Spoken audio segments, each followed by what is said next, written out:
बिस्मिल्लाहिर्रहमानिर्रहीम। आज का जो हमारा टॉपिक है वो है द लाहौर रेजोल्यूशन 1914, जिसका जो मेन मोटिव है वो है हमारे पास to make a separate nation for Muslim.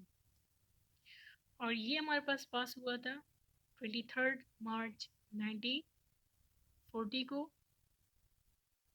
During all Indian Muslim leagues, जिसमें एक एनुअल सेशन रखा गया था इन लाहौर, ब्रिटिश इंडिया। इसकी अगर हम लोग बैकग्राउंड की बात करें तो इसमें हमारे पास वर्ल्ड वॉर सेकेंड आ जाता है ड्यूरिंग, क्योंकि वर्ल्ड वॉर सेकेंड हमारे पास स्टार्ट हुआ था 1939 टू 1945 तक। और इसमें हमारे पास मिनिस्ट्री ऑफ कांग्रेस आता है जो कि स्टार्ट हुआ था 1937 से टू 1939। जो मुस्लिम्स थे सब कॉन्टिनेंट के, after the ministry of Congress उन्होंने जो इंडियंस की, जो हिंदूज़ की मेंटेलिटी थी, उन्होंने उन्हें पहचान लिया था। That's why they want to favour the Lahore resolution.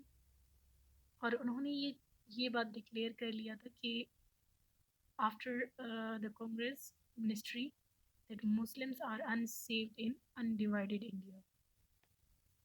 इसके बाद अगर हम लोग इसकी साइलेंट फीचर्स की बात करें तो इसमें हमारे पास सबसे पहले आ जाता है हिस्टोरिकल कॉन्टेक्स्ट। अगर historical context of Lahore resolution की हम लोग बात करें तो ये इमर्ज हुआ अगेंस्ट किस चीज़ की, increase in communal tensions between Hindus and Muslim communities, जिसमें जो मुस्लिम लीग पार्टी थी उसे जो लीड कर रही थी वो थी Mohammad Ali Jinnah, where he struggle for the rights of Muslim in India, जिसमें हमारे पास रेफरेंस आता है के अजीज़ की, जिसमें लाहौर हमारे पास एक मेन पॉइंट आता है in the history of British India, जिसमें मुसलमानों ने सेपरेट स्टेट की डिमांड किया था। द नेक्स्ट पॉइंट अगर हम लोग देखें तो इसमें आता है demand for a separate state. अच्छा, अगर हम लोग स्टेट की बात करें तो यहाँ पे दो वर्ड्स यूज़ हुए थे लाहौर रेजोल्यूशन के दौरान। स्टेट जो वर्ड था, एक वर्ड था स्टेटस। स्टेट्स स्टेट्स को कन्वर्ट किया स्टेट में। जो स्टेट्स वर्ड था, इंडियंस को पता था जो हिंदूज थे कि अगर सेपरेशन होगा स्टेट्स में, डिफरेंट स्टेट्स में जो हमारे पास नेशंस है वो डिवाइड होंगे, तो हम लोग बाद में जाके उन स्टेट्स पे वापस रूल कर सकते हैं।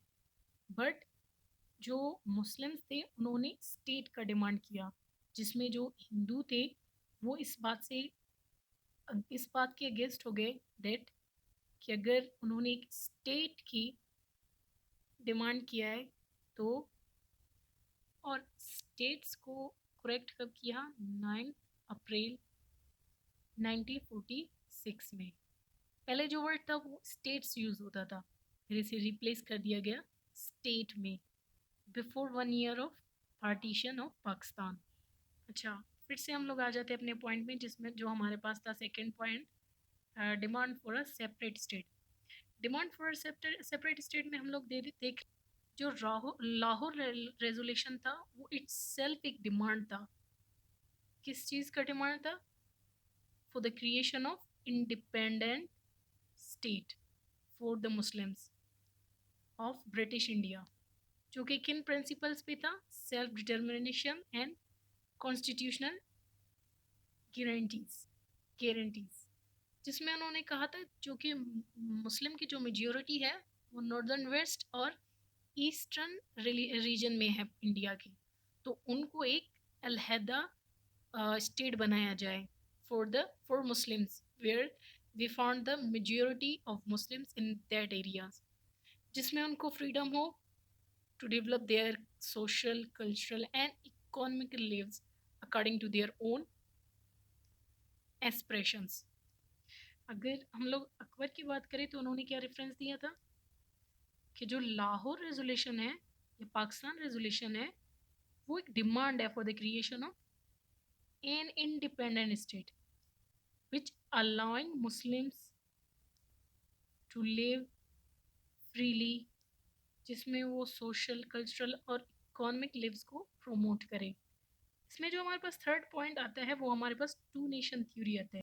अब ये जो कॉन्सेप्ट है टू नेशन थ्योरी का, वो बेस्ड है two nation theories, which means that the Hindus and Muslims were distinguished nations, जिसमें उन्होंने ये बात क्लियर किया है कि जो हिंदू और मुस्लिम्स है इन सब कॉन्टिनेंट इंडिया, उसमें जो उनके कि जो लोग हैं, जो हिंदू और मुस्लिम्स हैं इन इंडिया, उनकी सेपरेट रिलीजन है, कल्चरल और जो उनकी पॉलिटिकल आइडेंटिटीज़ है। जैसे कि हम लोग अगर कांग्रेस मिनिस्ट्री की बात करें तो उसमें जो इंडियंस थे वो लीडर्स थे जिन्होंने इंडिया को रूल किया, और उसमें उन्होंने जो फेवर्स थे, सबसे ज़्यादा फेवर्स थे उन्होंने हिंदूज़ को दिया, जिसमें उन्होंने मुसलमानों को निगलेक्ट किया, जिसकी बिना पे कायदे आज़म ने ये लाहौर रेजोल्यूशन पास किया, जिसमें उन्होंने ये डिमांड किया, या जिसमें उन्होंने ये क्लियर किया that Muslims are separate from Hindus. और इसमें अगर हम लोग आगे देखें तो हमारे पास हिस्टोरिकल सिग्निफिकेंस आ जाता है। अगर हम लोग हिस्टोरिकल सिग्निफिकेंस देखें तो लाहौर रेजोल्यूशन हमारे पास एक की पॉइंट आता है for demanded a separate Muslim nation, जिसमें मुसलमानों ने एक separate homeland for Muslims demand किया है। इसमें अगर मज़ीद हम लोग पॉइंट्स देखें तो इसमें ये हमारे पास भी आ जाता है कि जो इन रिएक्शंस आते हैं मुस्लिम एंड हिंदूज़ की रिएक्शंस, अगर हिंदूज़ की रिएक्शंस देखें towards this resolution, after the resolution जो इंडिया के हमारे पास न्यूज़पेपर्स है, इंडियन जर्नलिस्ट थे हिंदूज़ जो थे, जिसमें उन्होंने ये कहा, जो हिंदू प्रेस थे उन्होंने पब्लिश किया एक न्यूज़ जिसमें उन्होंने लिखा that Muslim league had a dangerous design to the country by the creation of Pakistan, जिसमें हमारे पास हिंदूज न्यूज़पेपर के जो एग्जांपल्स आते हैं, the Hindus time, the modern review, जो कि अगेंस्ट थे द प्लान ऑफ पार्टीशन, जिसमें गांधी ने ये भी कहा था कि सेपरेट नेशन का डिमांड ऐसा है जैसे कि एक माँ के ऊपर दो भाई लड़े, और जिसमें जो हमारे पास ब्रिटिश राज प्रेस था उन्होंने तो कोई इम्पोर्टेंस नहीं दिया इस रेजोल्यूशन को, जो कि बाद में जाके रिजेक्ट हुआ। अगर इसकी हम लोग कंक्लूजन की बात करें तो लाहौर रेजोल्यूशन जो हमारे पास है, इसने एक मेन रोल अदा किया in shaping the political landscape of the Indian सब कॉन्टिनेंट, जिसमें जो हमारे पास बाद में जाके जो हमारे पास रिज़ल्ट आया वो हमारे पास 7 साल के बाद जो हमारे पास रिज़ल्ट आया वो in the form of creation of the independent nation of Muslims of Pakistan, which is divided into two parts, India and Pakistan. और ये जो हमारे पास रेजोल्यूशन है ये हमारे पास क्या है, एक सिग्निफिकेंट डॉक्यूमेंट है in history of the sub continent, जो कि हाईलाइट करता है struggles of the Muslim community for self determination and political representations. तो ये था आज का हमारे पास लेक्चर। Thanks for joining.